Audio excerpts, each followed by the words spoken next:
Hey, and welcome back to the Yonkers Voice. We're with Carmen Gomez Goldberg, running for the 16th district now.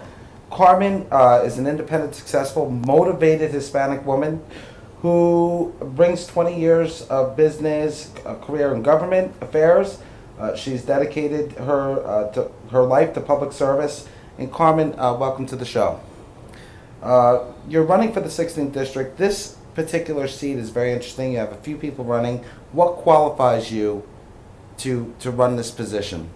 After 35 years of working very strongly in my community and representing everyone in the most diverse city that we ever had, it's only natural that I would seek election in order to represent the city more as a whole and to do more for individuals at a much larger scale. What are there are a few issues that are pending. What do you think? Well, let me jump back. Right now, what would you say is being neglected at this seat, and what would you change?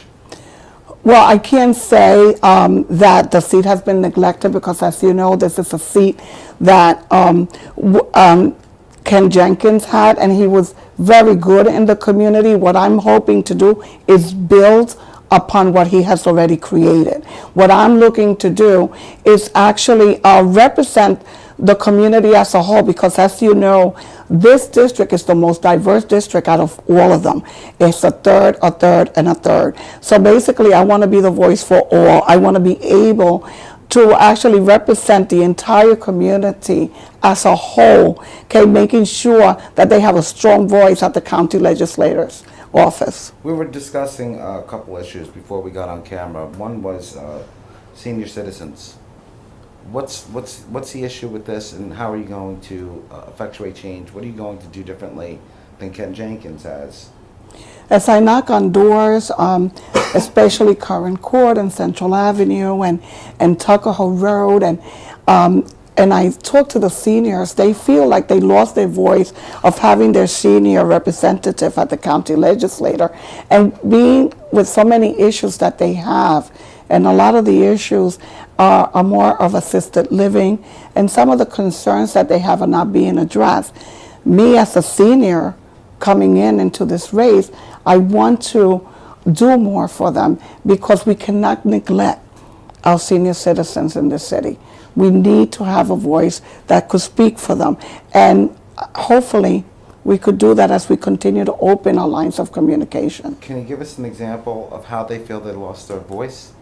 Well, there was a senior representative by Bernice Breckman. She was a female. And no, she actually retired.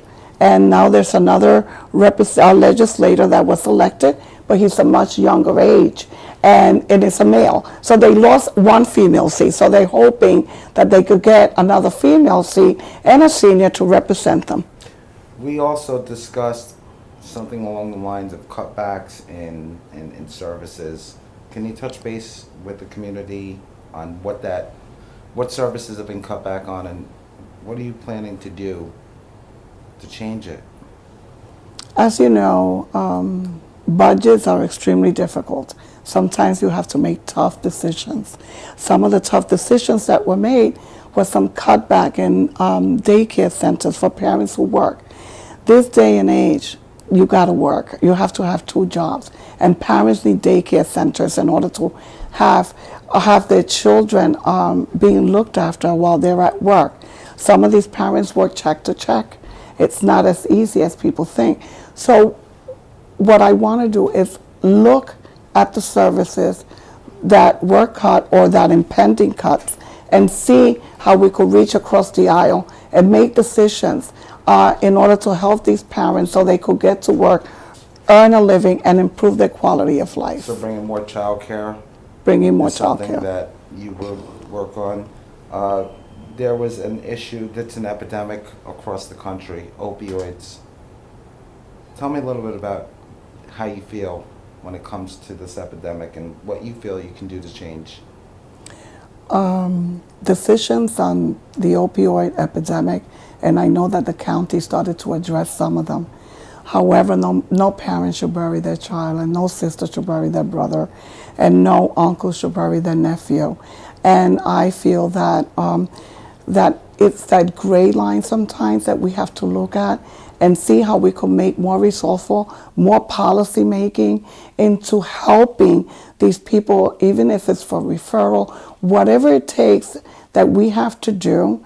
And I know that the county started to address some of these issues, but I think that talking to those families and those relatives that actually lost someone in the opioid epidemic could be helpful. Okay, going into, I plan to visit a center where there's rehab next week, and I plan to see how we could be helpful if elected, and be that voice or influence that could actually help with the serious situation going on in our country today.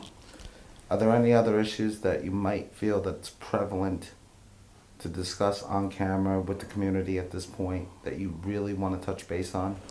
Well, I want to be the voice for the first responders.